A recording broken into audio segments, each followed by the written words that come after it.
अयम निज परो वेति गणनाम लघुच्छेद साम उदारचरिता नाम वसुदेव कुटुंबकम। इसका अर्थ ये है कि ये तेरा मेरा भारत की संस्कृति नहीं है।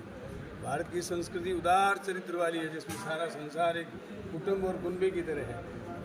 एक मतलब वेद के बारे में, गीता के बारे में, पुराण और पौराणिक अपने शास्त्रों के बारे में जेठानंद जी को एक दिन आप अपने मंच पे बुला लें, मेरे को भी बुला लें, पता लग जाएगा धर्म के बारे में, हिंदुत्व के बारे में मैं ज़्यादा जानता हूँ या वो ज़्यादा जानता हूँ। मतलब शास्त्रार्थ की चुनौती है, निश्चित रूप से चुनौती है। मैं तो विधानसभा में मैंने कहा था कि धर्म की क्या परिभाषा है, तो वहाँ पे सब लोगों ने पक्ष और विपक्ष ने कहा पीढ़ी का लाभ बताओ।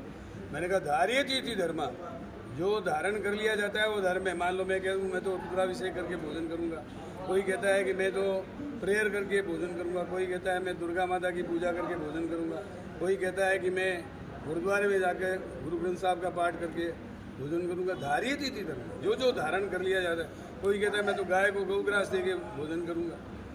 तो ये जो धारण कर लिया जाता है वो धर्म है। फिर हिंदू की बात आई तो वहाँ पर देवनानी जी खड़े हुए, मैंने पूछा हिंदू किसे कहते हैं, तो जो भारत को कर्म भूमि माने, धर्म भूमि माने वो हिंदू है। मैंने कहा नहीं, गलत है। गर्भपात्री जी महाराज धर्म सम्राट कहलाते थे और उन्होंने शंकराचार्यों का बरसों मनोनयन किया, जो हमारे सभी धर्मों के एक तरीके से रक्षक थे।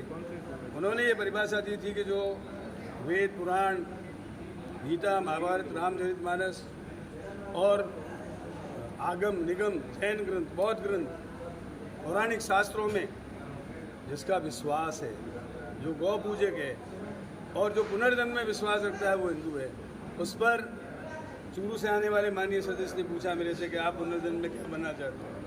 मैंने तत्काल ये कहा, गीता में लिखा है कर्मण्येवाधिकारस्ते मा फलेषु कदाचन मां कर्म फलहेतु कुर्वते संगोस्तु कर्म। कर्म करते जाओ, फल की इच्छा ऊपर वाले में छोड़ दो। हमारे पंडित जवाहरलाल जी नेहरू जी भी कहते थे वर्क इज वर्शिप, कार्य की पूजा होती है। और उसके बाद मैंने कहा यदि मेरे को भगवान पूछेंगे तुम क्या बनना चाहते हो, मैं ये कहूँगा कि सर्वधर्मान परित्यज्य मामेकम शरणम व्रज हम तो हम सर्व पापेभ्यो मोक्षयिष्यामि मा शुचः। हे अर्जुन, सब धर्मों को छोड़कर मेरी शरण में आ जा, मैं तेरा उद्धार और मोक्ष कर दूंगा, तुम कोई शोक और चिंता मत करो। सर एक आखिरी सवाल रहेगा मेरा तो, लेकिन आप ही की पार्टी से बगावत करके राजकुमार किराड़ू वो आपको चुनौती दे रहे हैं, वो कि वो आपको हराएंगे, कांग्रेस को हराएंगे। तो अब पता लग जाएगा 25 तारीख को जब वोटिंग होगी तो एक व्यक्ति ने टिकट मांगा, मेरा स्टेटमेंट बड़ा होगा, यदि उनको टिकट मिलता है तो मैं उनका समर्थन करता। अब वो ये कह रहे हैं कि बीजेपी को वोट दो, तो वो उचित है या मैं उचित हूँ? बगावत से कैसे पार पाएंगे? अबे अकेला मेरी बात सुनो, बगावत की पता लग जाएगा उनके साथ कितने लोग थे, पश्चिम के कितने लोग थे।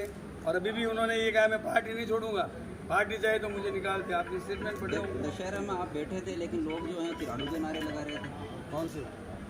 राजकुमार किराड़ू। एक बिल्कुल गलत सूचना है आपने। उसका वीडियो भी था आप जहाँ बैठे। नहीं, कहीं गिराड़ू जी थे ही नहीं।